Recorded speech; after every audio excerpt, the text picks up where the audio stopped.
Hey guys, what's up? Welcome back to the channel. It's Cynicalex, and today I want to give you guys my updated comic card guide because we got a huge influx of new cards, both premium and non-premium, and I know a lot of you are itching to renew your hunt for the best cards and aim at specific cards to try to obtain and then roll up to mythic. And so I wanted to give you guys my advice and my breakdown of which 5 cards I think are the best for both free-to-play players and the money men who have access to crystals and have access to credit cards and things like that. Before we continue, I want to say thank you, big shout out to the people on Reddit who made this possible by compiling and getting together all of the stat lines for these different cards and the different combinations that these cards can be rolled into. Without that crowd sourced information, I would not be able to make this video, so kudos to you guys. Before we actually get into either list though, I want to make a couple of things clear regarding how I constructed these two lists, because I think with the number of cards that we have now in the game, well over 70 different cards, we are now in a state where you can have 5 cards that are very good and give you very specific card effects. So what I'm going to be doing today is giving you guys my opinion on the best balanced card stats. That means I'm not going overkill on physical attack or energy attack. I'm trying to balance out most of the, if not all of the important stats, with a few sprinkled in for defensive purposes so that your account is kind of as even as possible. Yes, there are better cards if you want to specifically be good in one particular stat, if you want to specialize in a stat, for example, but what I'm going to be doing is a balanced approach.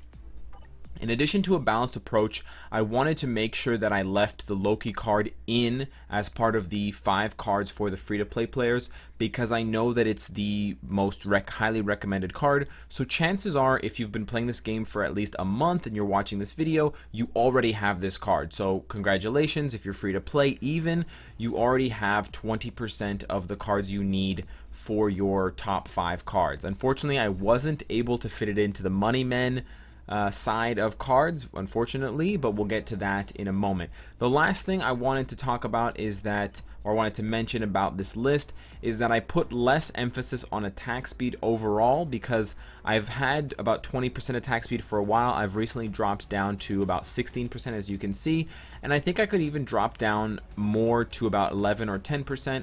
I don't see the value as much in attack speed as I used to, or as the community saw, I think. And I think outside of Extreme Alliance Battle, attack speed has very little value other than just getting through things a little bit faster. You know, shaving a few seconds off your Shadowline clears, shaving a few seconds off your world boss clears.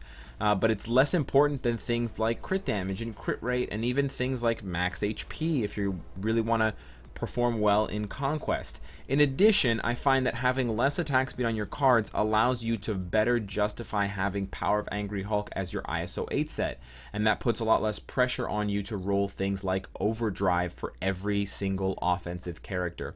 So with all of those ideas in mind, let's jump into the list for the free-to-play players. The first card for the free-to-play players, as you already guessed because I told you, is the Loki card. All attack, cooldown, fantastic stats, and you want to roll the other ones for what you need, but of course you want things like ignore defense, you want things like all defense or attack speed, you want things like physical attack, energy attack, or if you really want the physical proc. I have a lot less worth attached to the physical proc now than I used to, because we can get a very high physical attack from cards, and it's unreliable as a trigger despite the fact that it is a 20% increase. The second card for free-to-play players is actually one of the new cards as well. It's the Loki 2014 number 2 card. And you might be saying this is not free-to-play.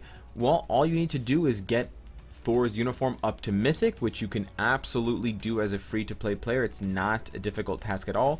This is a fantastic card because it comes preset with energy attack, ignore defense, and cooldown. Those last 2 stats being super premium for any account. On the random options, again, you want to prioritize things like crit rate or attack speed for offense. You want to prioritize here something like crit damage. And then the last stat, of course, all attack is your best friend. So those two cards are going to set you up very nicely. The third card is one that I've had equipped for a long time, and it's the Groot card.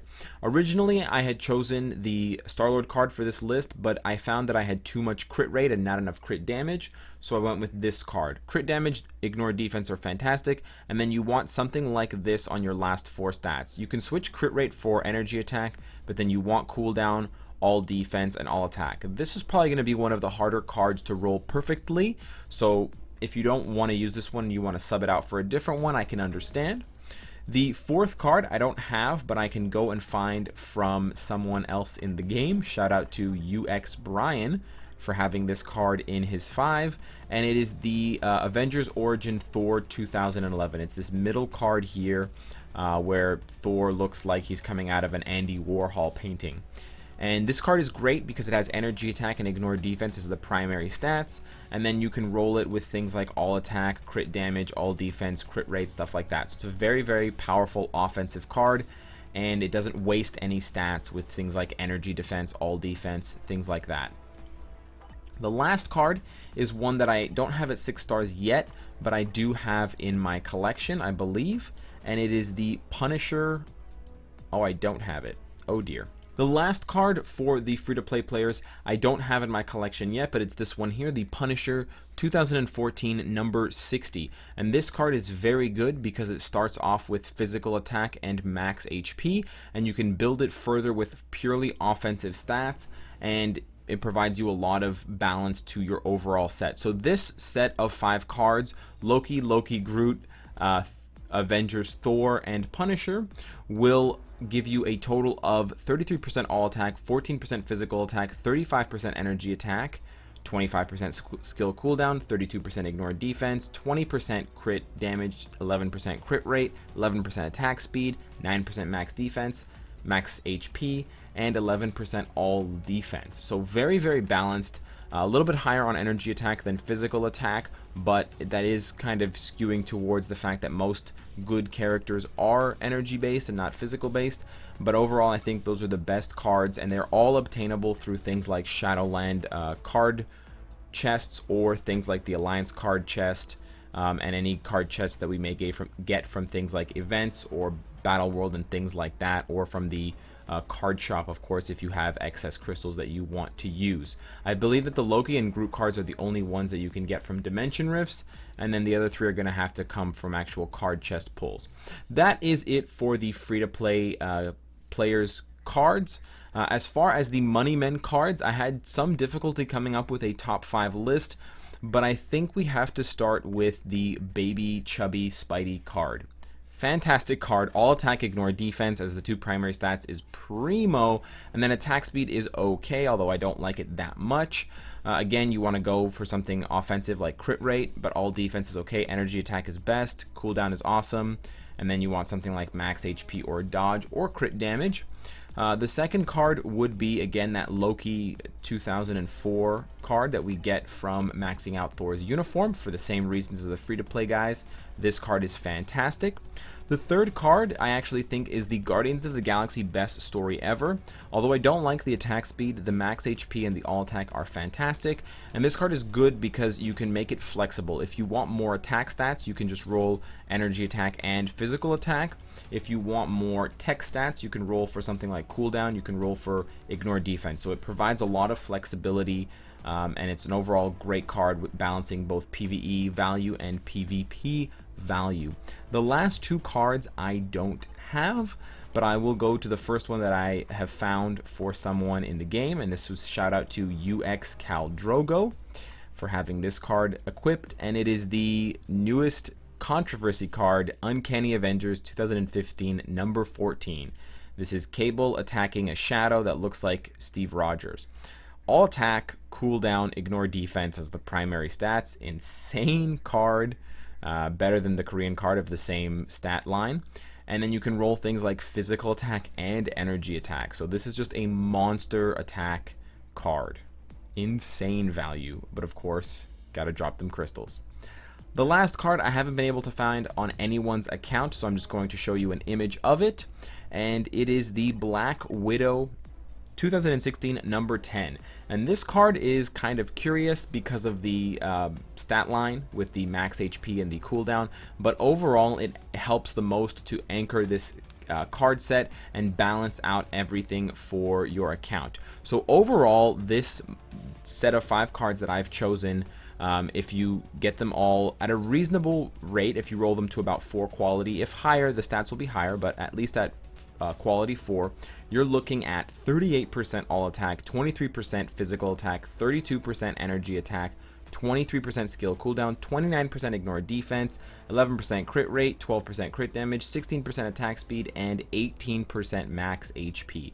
So that is insane attack stats across the board. And of course you can tinker with those and get more of one or more of another if you need them, but I felt that this was the most balanced set overall, because it's very easy to skew towards something like attack speed or something like ignore defense just by changing out one card. So if you find that you need more ignore defense, you can definitely swap out something like the Black Widow card or another one, maybe the Guardians of the Galaxy card, and you can jump that ignore defense from 29 to like 39.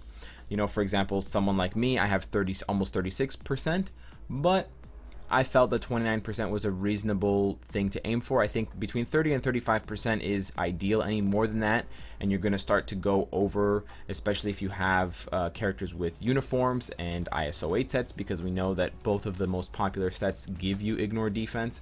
So I didn't want to go too high, and I thought erring on the side of the lower end would be smart. But this was a list that I compiled after only a few days with 31 new cards. So I am not 100% sure if these are the absolute best cards.